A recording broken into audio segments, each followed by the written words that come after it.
and Coast Guard, police, law enforcement, and for the Federal Aviation Administration. Non-pilots can earn a degree in aviation administration and can work in leadership positions in this global aviation industry.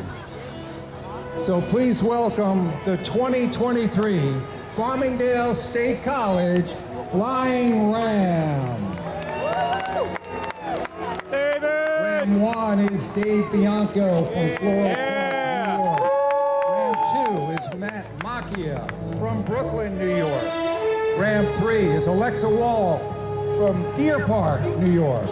Ram 4 is Michael Hickerson from North Andover, Massachusetts. Ram 5 is Dan Perrone from West Islip, New York. And Ram 6 is Frank Christie from Greenlawn, New York.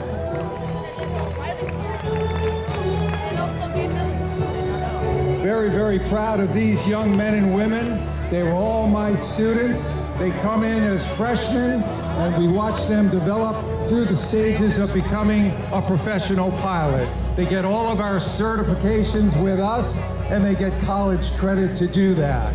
And one of the things I always love to talk about, Rob, is the fact that many of us experience what it's like to get a job, right? So you get an offer to take a job, and you might have an interview, 1 or 2 interviews before you take that job.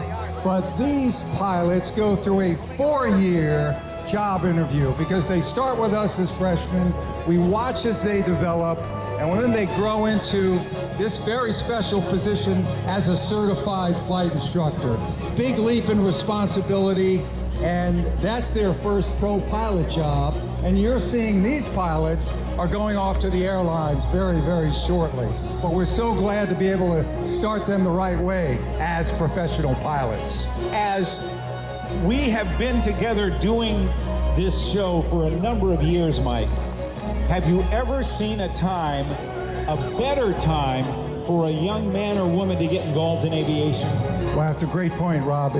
Our phone is literally ringing off the hooks. The airlines want our pilots, want our graduates, the military, corporate flying departments. So it is really a great time to enter this profession and become a professional pilot, or to be part of the aviation industry in other means, such as maintenance technicians and other operations personnel.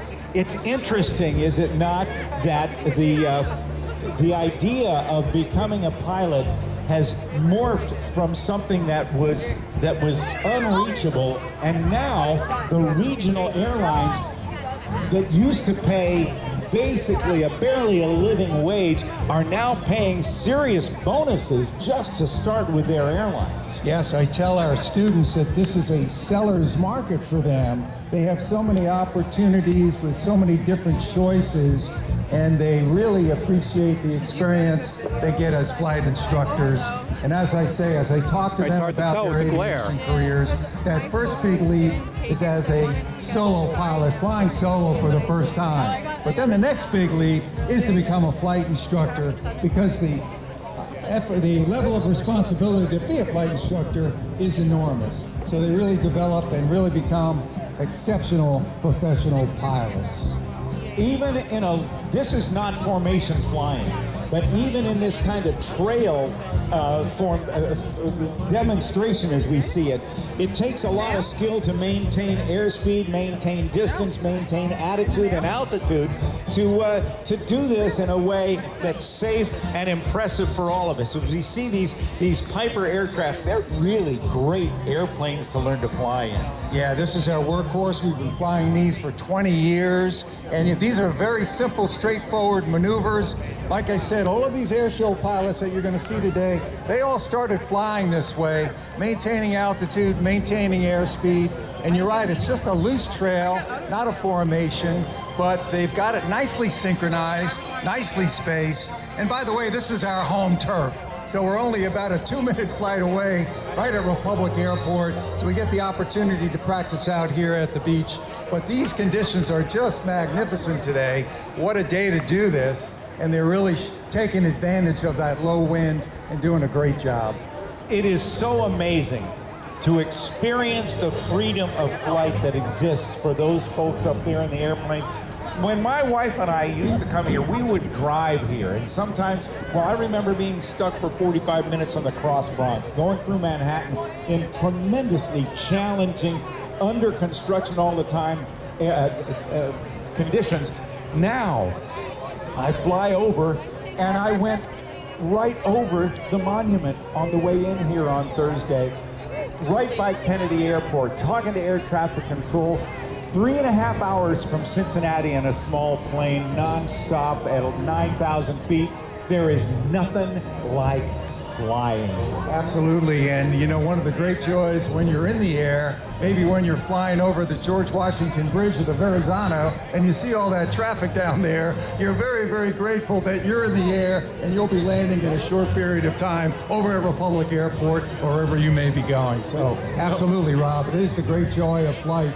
And the other thing that's so rewarding for us that work at Farmingdale is to see the passion that these young men and women bring to their experiences, and they really are very, very special, and are going to be the best pilots in the world. I won't be surprised if you see some of these pilots that are flying today, years from now, with the Thunderbirds, with the Blue Angels, with some of these outstanding demo teams that we're watching today.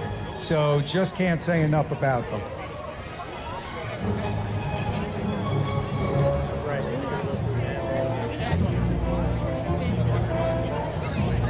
The skills you learn in a small plane, they cannot be erased no matter how automated a big airliner or other aircraft is. It still comes down to those basic skills that they learn here at Farmingdale State College. 100%, and you know, Rob, of the automation and the trends now toward very automated aircraft, push a button and go. But it's very, very important that they know how to fly that aircraft if everything fails. And there have certainly been cases where those passengers are dependent on these outstanding pilots in the front to make sure that if that machine isn't working properly, they're going to get everybody home safe. There is probably no greater example than that, Sully Sullenberger and the Miracle on the Hudson years ago. Absolutely, and one of the advantages we have of being so close to where that happened is one of the courses we fly our students, and we fly that flight. We trace that Sullenberger flight so the students can watch and see the decision process. Since we're so close, we fly up the Hudson and we duplicate the flight. So it's a great example of that. Sully and Jeff Skiles, those two crew members saved hundreds of lives because of the way they handled that. And Sully was a glider guy too, wasn't he? Yeah, you know, so many of the skills that they gained at the very first moments of their career come to be important later on. So, all right, so we'll say goodbye to the Flying Rams, and I do want to say that it's such a great pleasure for us to be here today. You know, Farmingdale State College is over 100 years old. So on this Memorial Day weekend, we want to share our pride in our many Farmingdale State College students, staff, and graduates who serve on active duty, military, guardsmen, and reservists, and veterans who have served or continue to serve with great honor, willing to give their lives for this country. And today, and this weekend, is all about those who made that ultimate sacrifice. All gave some gave all. So we honor those who gave all in that ultimate sacrifice in our nation's uniform. We dedicate our flyby to them and their families. Thank you and have a great show. Thank you very much, Mike Canders. A nice round of applause, everybody, for Farmingdale State College.